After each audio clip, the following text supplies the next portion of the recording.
Shavua Tov, Rabbi in the kitchen's here, and why am I back in the kitchen? It's Saturday night, and I've got other things to do. Well, I'm going to be making kimchi, and I'm going to be starting the process tonight and picking up tomorrow morning. If you're going to have any Korean meal whatsoever, you got to have rice and you've got to have kimchi, and after that, you could have other side dishes. But if it doesn't have rice and kimchi, it's not a Korean meal. Korea is a place that I spent about 2.5 years in. It's where my wife and I met. It's got a lot of meaning to me and the family. So this isn't just me being a foodie. One of the things about making kimchi kosher as opposed to just buying it is that traditionally there's an ingredient called seujat. It's made of shrimp brine. Very much not a kosher ingredient. So if we're going to have kimchi, there's a certain way to make it. Let's get started. So these are the ingredients for making a batch of kosher mat kimchi. We've got 4 large and medium-sized mixed Napa cabbages. 4 Napa cabbages. We've got a cup of salt. If you have kosher salt or other coarse salt, that's probably better. In this case, I'm using finer salt, but it'll still turn out okay. The general rule of thumb is you want about 1/4 cup of salt for each cabbage. So if I were to use 3 cabbages, I would use 3/4 cups. Now, we're going to also add some other things. We've got 1 small daikon radish. We've got a pretty big handful of garlic. This is a lot of garlic. I don't even know how much it is. 1, 2, 3, 4, 5, 6, 7, 8, 9. Enough garlic. About a pretty big handful. And some fresh ginger. And we've got some green onions. Also, because of that shrimp paste I mentioned, which we're not going to be using for reasons of kashrut, this is my solution to that problem. When you don't have the shrimp paste, there's a sort of a richness, a sort of a seafoody taste that it's missing. So this is kombu, or in Korean, tashima, a kind of thick seaweed used for making soup stocks. We're going to be using that to give it that sort of seafoody richness. In addition, we're going to also have sweet rice flour. If you're in an Asian market and you have a box of what they call mochiko, also called glutinous rice flour. It's not actually filled with gluten, it's just very sticky when you make a paste out of it. We're going to use some of that. And for the hot pepper, gochugaru, hot pepper powder. You really should use the coarse ground Korean red pepper powder, because the first time I made kimchi I used California chili and it really turned out wrong. The taste of the pepper makes a difference. So this is the equipment that you need for the first part of kimchi making.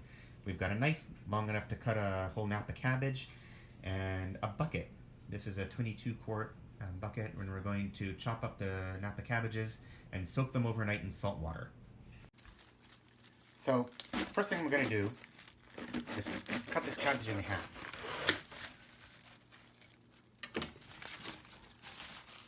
Then I'm going to quarter it.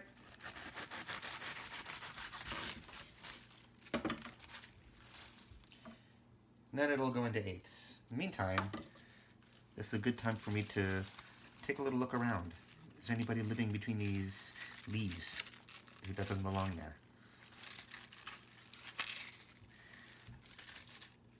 No visible bugs. And you know what? Since we're going to be soaking this overnight in salt water, any other bugs that might be hiding out in between leaves will float to the surface. This is a kashrut point. Here's another 1/4 piece of the cabbage. Now you see that there's this sort of solid bit at the base of the cabbage. We want to cut that off.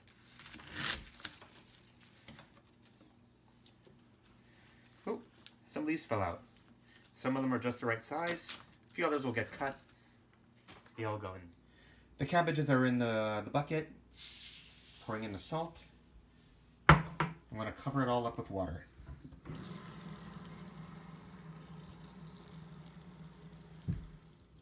Alright. There's enough water in this bucket. I'm going to stir it around. Make sure the salt really gets worked through.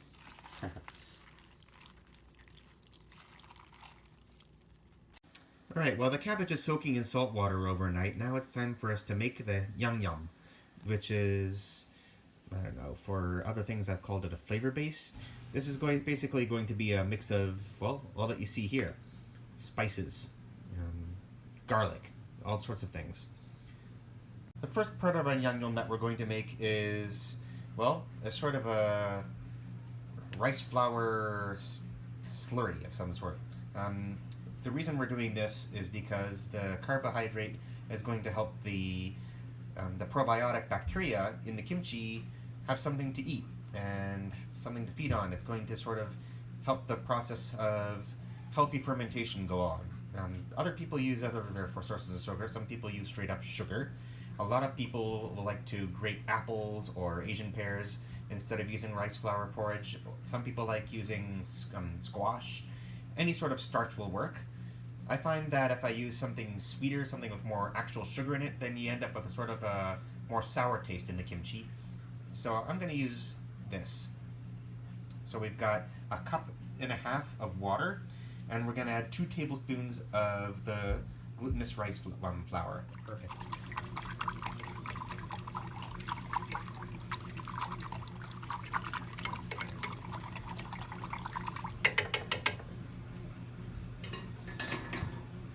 While my rice slurry is cooling down, I'm going to start chopping some of the spicy vegetables here. It's going to start off with the green onions. Chop off the ends. There are a couple ways you could do this. You know what? I think I'm going to do it this way. I'm going to cut it lengthwise here, and then cut it into smaller pieces.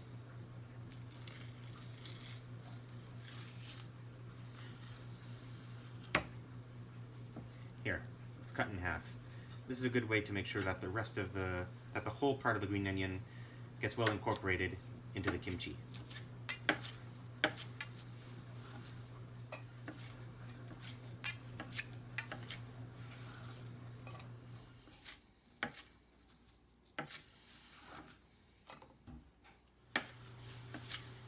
I'm going to start grating my garlic.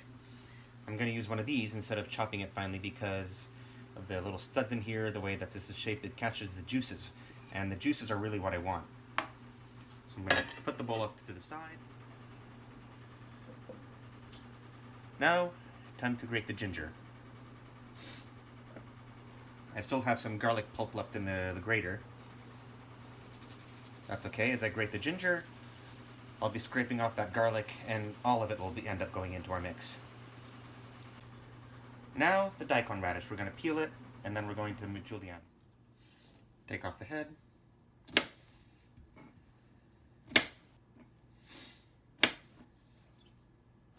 Now I've got 4 pieces of daikon radish, all of the same length. Now I'm going to julienne. Chop it in half. Chop the half in half. Just keep cutting thinner strips. I'm going to take these in half. Make sure that everything's held together nicely, and just thin strips. Julienne daikon.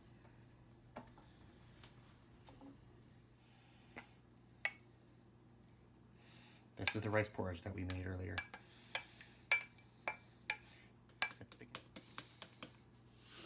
There it is.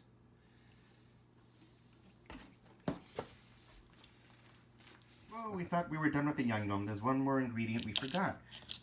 Remember how I was saying that traditional kimchi has seujok, this sort of shrimp paste, shrimp brine, to give it a richer flavor, and how we're going to be using seaweed instead?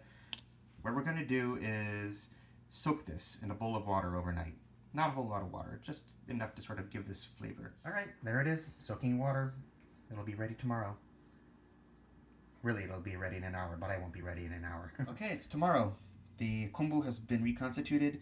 It's sitting in a very rich kind of a broth, and I'm going to be adding both the kombu after I slice it thinly, as thin as I can, and the water to the yangnyeom, which we're going to mix into the salted cabbage.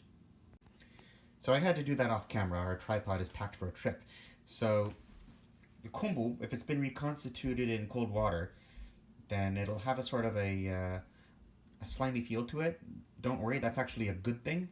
That's just the natural part of the seaweed itself, and it'll really help with the texture of the kimchi.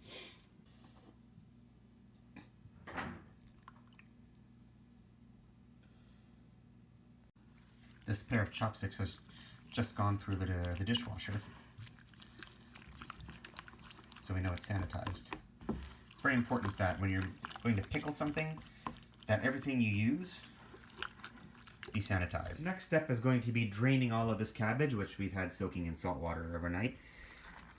As I scoop, I can even look for bugs as I go. Strained salted cabbage. Now we're going to mix in the yangnyeom.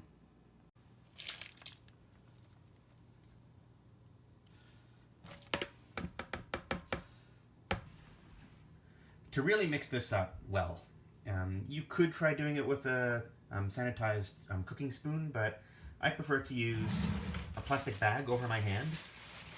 I have more control over the mixing that way.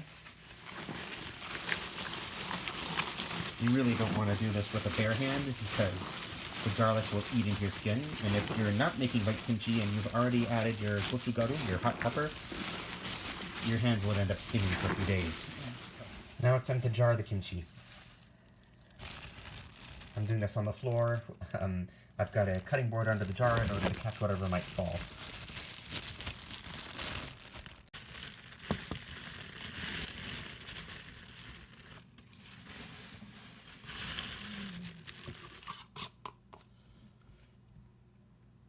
Okay, you want to close this pretty tight, and we're going to keep this in the fridge for about a month to let it ferment. You can ferment a little bit quicker than that if you have not too hot weather, and if you have a place where you can keep it outside the fridge for about 2 days before you refrigerate it. Right, here we've got 4 jars of white kimchi. Now we're going to add the gochugaru, the hot pepper flakes, so we can make the rest of the kimchi.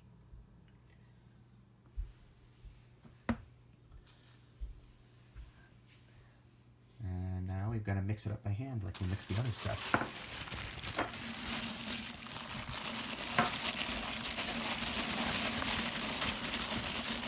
After you've packed the kimchi into jars, there will be this juice left at the bottom. You don't want to waste it.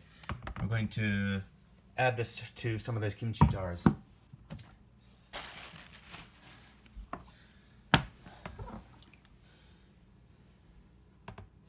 Very carefully. So, these jars have been sitting in the refrigerator for about 2.5 weeks. Let's see how they are. Lots of liquid. A lot of the juices of the cabbage have leached out, and the vegetables have been nicely marinating in them. A couple of bubbles have gone up and down through the liquid. I don't know if the camera caught that, but that's a sign of good fermentation. Let's see how this is. So thanks for watching. There will be more kosher Korean dishes coming your way. Keep an eye out for them on this channel. There will also be Japanese and Indian and the occasional Mexican or other things of my own invention coming your way. This is Rabbi in the kitchen. Go make some kimchi.